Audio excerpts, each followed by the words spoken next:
Welcome back sa aking channel. Queen of all media na si Kris Aquino mukhang bibigay na sa kanyang inindang sakit na autoimmune disease. Panoorin at pakinggan hanggang sa huli ang bidyong ito para sa buong detalye. Kung ang post ni Mayor Belma Caluag sa TikTok ang pagbabasihan, pwedeng sabihin na maayos-ayos na ngayon ang kondisyon ni Kris Aquino.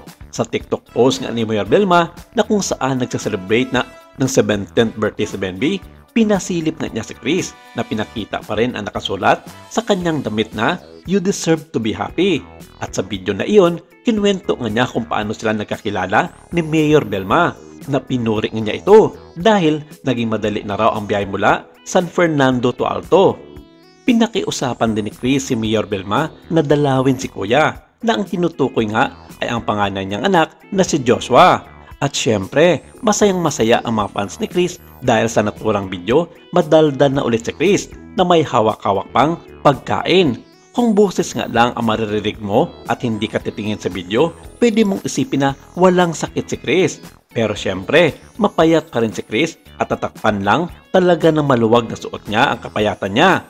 Pero sapat na sa mga fani ang nakikita nila na masaya at madaldal na ulit si Kris Aquino. Hito nga ang chika nila. "I'm so happy to see you in healthy state." Medyo okay na ang aura ni Kris ngayon kesa dati. Get well soon. Pero sa kabila nito ay hindi pa rin ito batayan para sabihin na gumagaling na nga ang Queen of all media na si Miss Kris Aquino.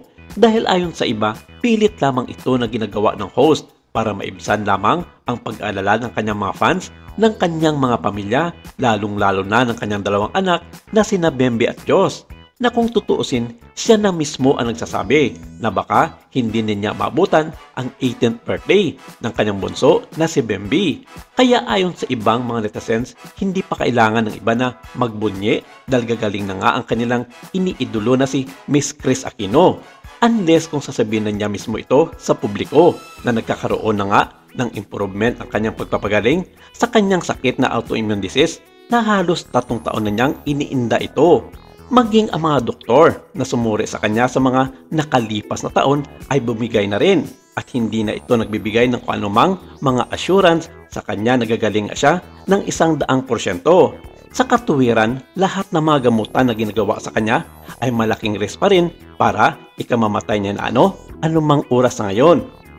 At sa recent interview lamang ng personal assistant at chief of staff ni Kris na si Alvin Gagi sa isang kilalang online media portal, nito lamang Sabado, May 5 ay inamin nito sa publiko na hindi pa rin maganda ang kalagayan at sitwasyon ng kanyang boss na si Kris Aquino. At ayon sa kanya, tama nga ang mga sinabi noon ni Titay sa publiko na ang ginagawang mga serye ng paggagamot sa kanya ay magiging dahilan pa ng kanyang agarang pagkamatay kung magkamali lang ang mga ito ng oras at dosage ng gamot ang matatanggap ni Kris sa kanyang katawan. Inamin din niya na sa tulong na lamang ng kanyang kapwa Pilipino at ang mga taong nagmamahal kay Kris, ang mga dasal ng mga ito ang nagbibigay na lamang ng extension sa buhay ng Queen of all media. Inamin din sa kanya ng host na kung minsan ay iniisip na nito na bumigay na lamang sa kanyang sakit dahil sa labis-labis na mga pasakit ang kanyang mga nararamdaman sa tuwing umaatake ito.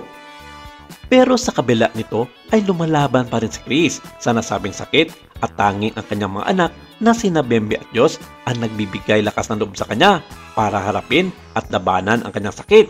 Kaya sa makatuwid, walang ipinapakitang pagbabago sa kalusugan ng kanyang amo. Kontrary ito sa mga lumalabas na mga balita, lalong-lalo na sa social media na nakaka-recover na nga si Kris Aquino sa kanyang sakit. Kaya kailangan pa nila ng taimtim na dasal para sa agarang kagalingan ng nasabing host at showbiz media personality na si Kris Aquino. Maraming salamat. Ito lang muna ang ating update for today.